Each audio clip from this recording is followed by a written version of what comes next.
তো বাচ্চারা অজ্ঞান হলে সাধারণত তাদেরকে আলাদা করে অক্সিজেন দিতে হয়, এটা সব জায়গায় হয়। তো ওরা অক্সিজেনটা দিচ্ছে কিন্তু যথাযথভাবে জায়গায় দিতে পারে নাই। কলরব শিল্পী বদরুজ্জামান ভাইয়ের ছেলে কিভাবে মারা গেল বা ডাক্তার কি ভুল চিকিৎসা দিয়েছিল যে কারণে আজকে তার দুনিয়া থেকে চিরবিদায় নিতে হলো। যাই হোক, বদরুজ্জামান ভাই তার ছেলের দাফন কাফন শেষে সেখানে দাঁড়িয়ে জনগণের সামনে সমস্ত বিষয় বিস্তারিত খুলে বলেছেন যে কোন ভুল চিকিৎসার কারণে মারা গিয়েছে। চলুন আগে ভিডিওটি দেখি, তারপর বাকি কথা বলবো ইনশাআল্লাহ। তো যে কারণে মোটামুটি 5 মিনিট অক্সিজেন ছাড়া ছিল। এই যে 5 মিনিট অক্সিজেন ছাড়া ছিল, ওই সময় তার সারা শরীর বন্ধ হয়ে গেছে। কারণ স্বাভাবিকভাবে বড় মানুষও তো একসাথে থাকতে পারে না, যদি অক্সিজেন মুখ নাক বন্ধ করে রাখে মরে যাবে না। তো সে এমন অক্সিজেন ছাড়া 5 মিনিট ছিল, যেখানে তার কিডনি ফেল করছে, তার হার্ট ফেল করছে, তার মাথা ফেল করছে। সে অ্যানেস্থেসিয়ার পাওয়ারের ইয়ার কারণে তার শুট করে নাই, সে এখনো মানে স্বাভাবিক হচ্ছে না, কোন রকম সমস্যা নাই। কিন্তু তারপরও ওর মা আম্মা মূলত ওদের জন্য অনেক কষ্ট করছে। মূলত আমার বাচ্চাগুলো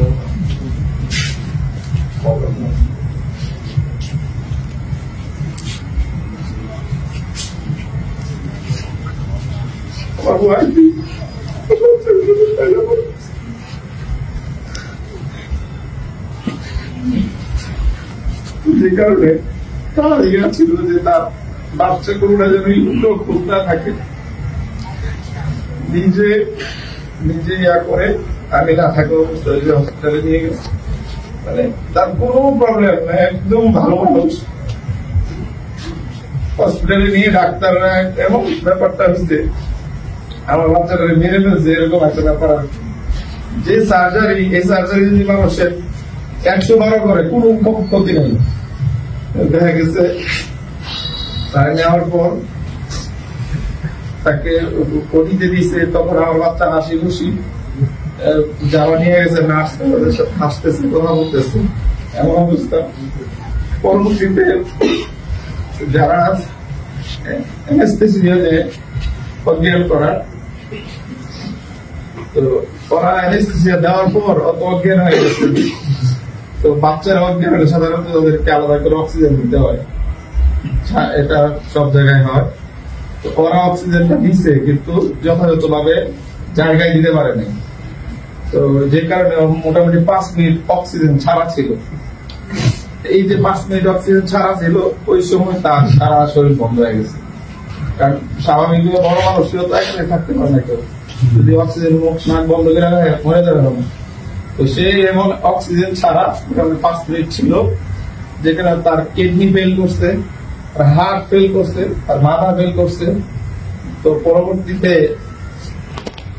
আমার ওয়াইফ ওরা তো বাইরে হসপিটালে অপেক্ষা করতেছিল, যে যেটা সার্জারি ছিল ওটা 1/2 ঘন্টার কাজ। এই 1/2 ঘন্টা অনেক সময় হয়ে গেছে, এরা এখনো বেরো না কেন। পরে বেরিয়েছি, সর্বশেষ ডাক্তার, অনেক ডাক্তার চলে আসছে।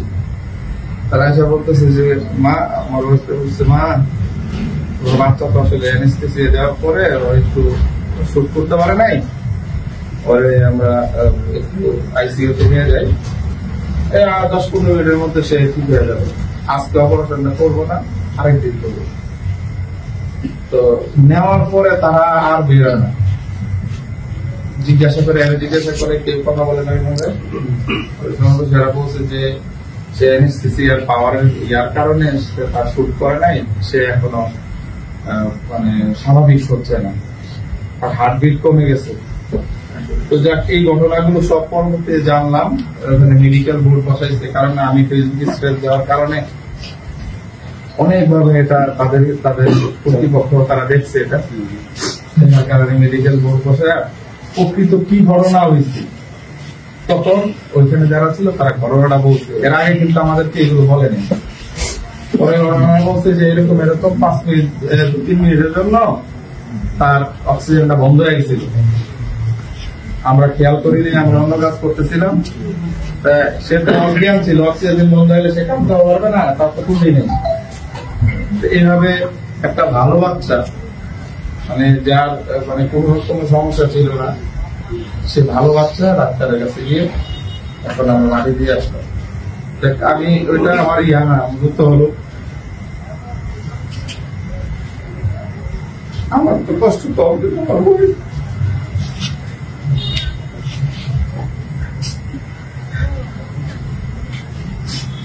যে অনেকদিন ধরে কষ্ট করে তারে একদম যে প্রিমিজিওর বাচ্চারে অনেকটা কেয়ার করতে হয়, যে ফুলটা কেয়ার করে তার এই পর্যন্ত ভালো বাচ্চা শরীর 6 মাসের বাচ্চা কত বড় হয়ে গেছে।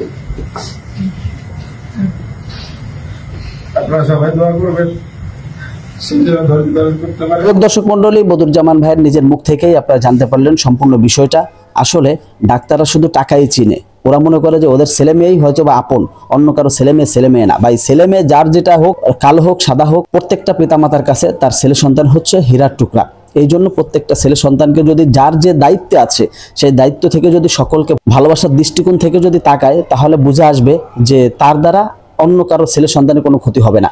যাই হোক দর্শক, আজকের ভিডিওটি দেখতে পেরে আপনার কাছে কেমন লেগেছে অবশ্যই শেয়ার করে দিবেন, এবং এরকম ভুল যেন না হয় এবং এই ডাক্তারের উচিত বিচার আমরা আশা করি। তো আপনি যদি আশা করেন অবশ্যই কমেন্ট করে জানাবেন। তো সবাই ভালো থাকবেন, সুস্থ থাকবেন। আসসালামু আলাইকুম ওয়া রাহমাতুল্লাহি ওয়া বারাকাতুহু।